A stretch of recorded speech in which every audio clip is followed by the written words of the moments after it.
नमस्कार दोस्तों। आज हम बात करेंगे डिलेड स्पीच के बारे में।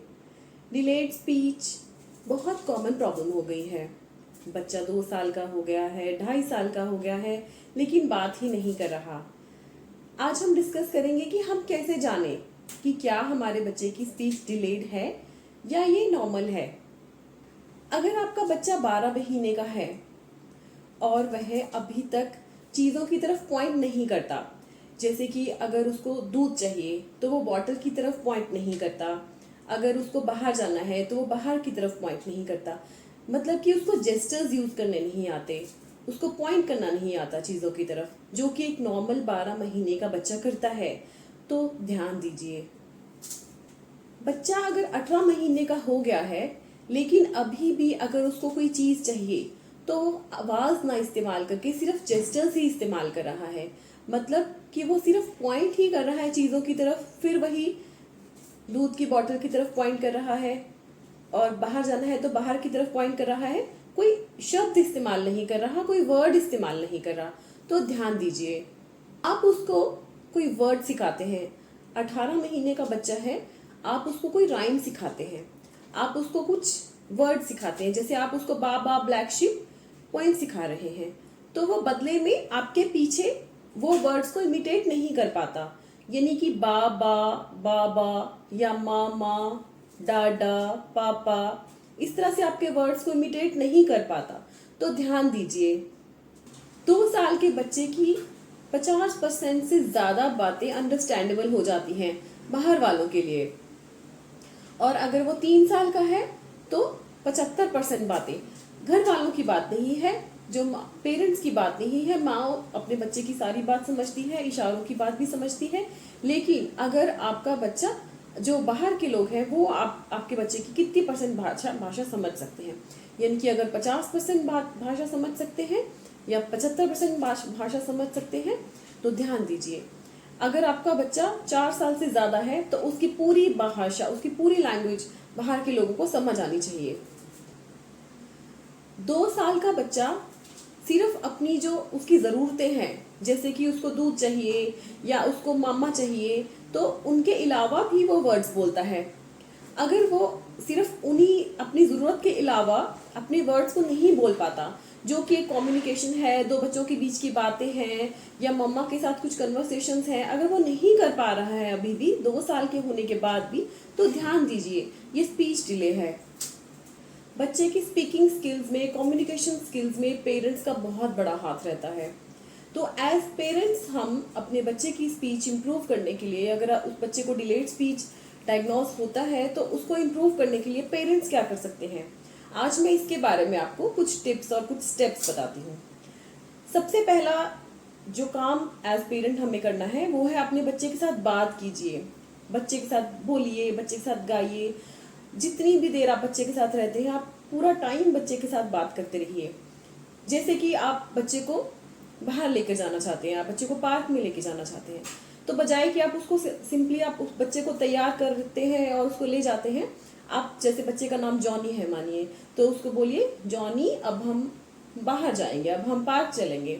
तो जॉनी शूज पहनेगा, जॉनी अपने शूज के लेसिस बंद करेगा, जॉनी अपनी वाटर बॉटल लेकर आएगा, जॉनी साथ चलेगा, जॉनी गेट खोलेगा। इस तरह से हर स्टेप पे, हर जो भी आप बच्चे के साथ एक्शंस कर रहे हैं उसके साथ बात कीजिए। इसके साथ क्या होता है, इस तरह से कि आप बच्चे को लफ्ज दे रहे हैं, बच्चे को वर्ड्स दे रहे हैं, कि अब बच्चे के पास अपनी लैंग्वेज नहीं है, बच्चे के पास अपने कम्युनिकेशन स्किल्स कुछ भी नहीं होते, बच्चा वही बोलता है, वही कहता है जो वो सुनता है।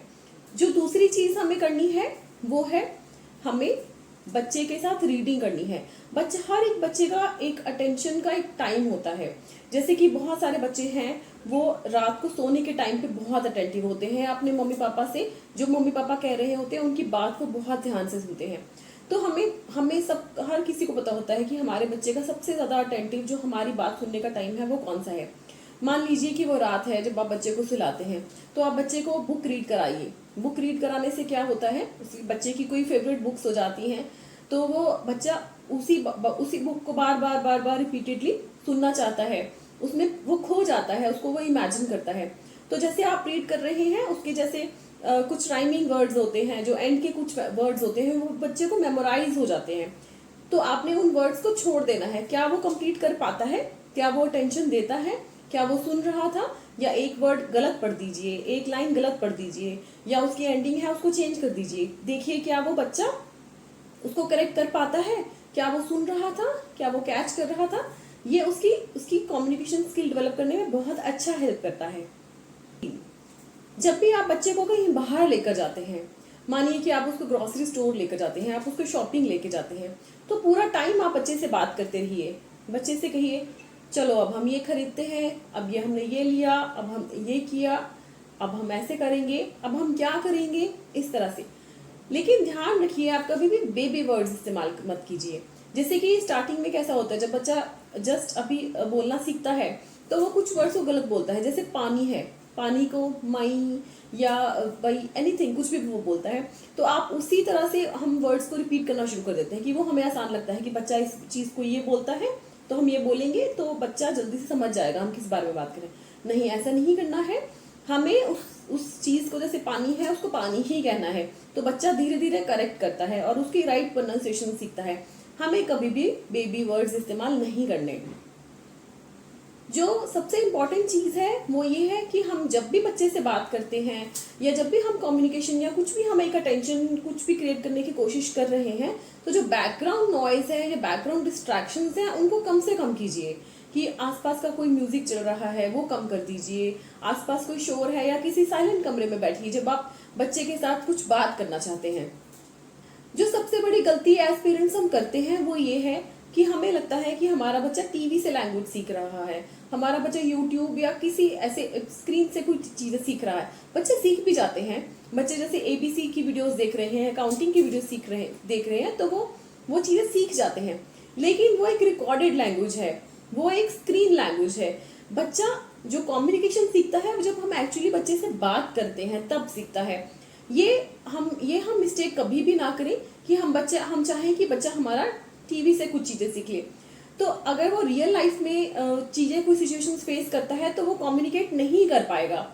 जैसे कि अगर मान लीजिए कि उसने टीवी से ही एबीसी सीखी है, वीडियोस देखकर एबीसी सीखी है, अगर उसको सीक्वेंस चेंज कर देते हैं, अगर हम एबीसी का मान लो वो पजल्स के पीसेस रखते हैं, एबीसी की जगह ACB रख देते हैं, तो वो उनको ABC ही पढ़ पाएगा। तो ये रिकॉर्डेड लैंग्वेज है जो वो सीख रहा है, वो रियल लैंग्वेज में रियल लाइफ में वो चीजें सही तरह से वो नहीं पेश कर पाएगा, तो वो कम्युनिकेशन डेवलप नहीं होती है।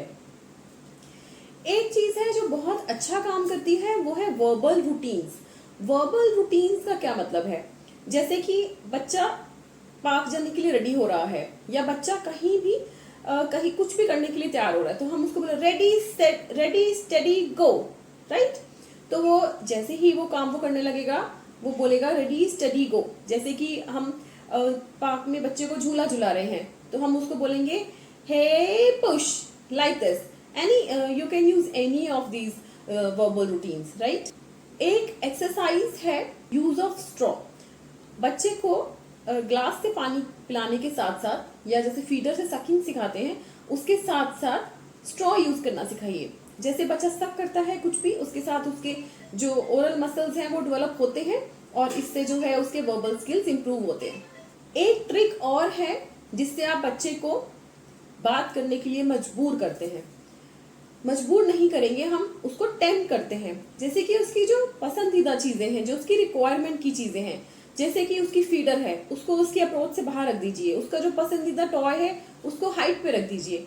उसको लेने के लिए वो पहले खुद कोशिश करेगा, लेकिन फिर वो आपको अप्रोच करेगा। जब तक वो बात नहीं करता, जब तक वो मुंह से बोलता नहीं, कोशिश कीजिए कि वो खुद से समझाए आपको, अपनी लैंग्वेज फॉर्म करके अपने तरीके से किसी भी तरह से वो आपको समझाए, आपको बताए कि वो क्या चाहता है। बच्चे के साथ कम्युनिकेशन को कभी भी बोरिंग मत बनाएं, उसके साथ हमेशा हंसें, उसके साथ सिली फेसेस बनाएं, मजेदार चीजें करें, नई नई चीजें करें। उसको हमेशा अपनी तरफ उसकी अटेंशन अपनी तरफ बांध के रखें ताकि वो सुने आप क्या कहते हैं, आपकी बातों को रिपीट करना चाहे। बच्चे के पास अपने वर्ड्स नहीं होते, हमें बच्चे को अपने वर्ड्स देने हैं ताकि वो इस्तेमाल कर पाए। तो जैसे आप बच्चे को गोद में उठाने वाले हैं तो आप ये कहेंगे जॉनी को गोद में उठा लो, can you please pick me, इस तरह से। मतलब आप उसको बना बनाया फ्रेज उसको उसके आगे रखिए ताकि वो ये वर्ड्स को इस्तेमाल करे। बच्चे के साथ आप जितना ज़्यादा टाइम स्पेंड करेंगे बच्चे की स्पीच उतनी ही ज़्यादा जल्दी डेवलप करती है। बच्चे के साथ जितना ज़्यादा बोलेंगे, अगर उसके पेरेंट्स चुपचाप से उसको एक तरफ बिठा देते हैं फ़ोन देकर या लैपटॉप पर या स्क्रीन पर, तो बच्चे की स्पीच उतनी ही डिलेड होती जाती है। तो बच्चे पर ध्यान दीजिए, बच्चे पर थोड़ी मेहनत कीजिए। जितना ज़्यादा आप बच्चे पर ध्यान देंगे उतना ही ज़्यादा आप अच्छा आउटपुट पाएंगे। डिलेड स्पीच आजकल बहुत कॉमन है, न्यूक्लियर फैमिलीज़ हैं। कोविड में जो बच्चे पैदा हुए हैं उनमें ये प्रॉब्लम बहुत ज़्यादा हो गई है। होम्योपैथिक मेडिसिन बहुत अच्छा काम करती हैं डिलेड स्पीच में, बहुत अच्छे रिजल्ट्स आते हैं होम्योपैथिक मेडिसिन में। आप अपने बच्चे को स्पीच थेरेपिस्ट के पास लेकर जाएं, साथ में ही आप उसको होम्योपैथिक मेडिसिन दिलाएं। बहुत अच्छा काम करती हैं होम्योपैथिक मेडिसिन। Thank you.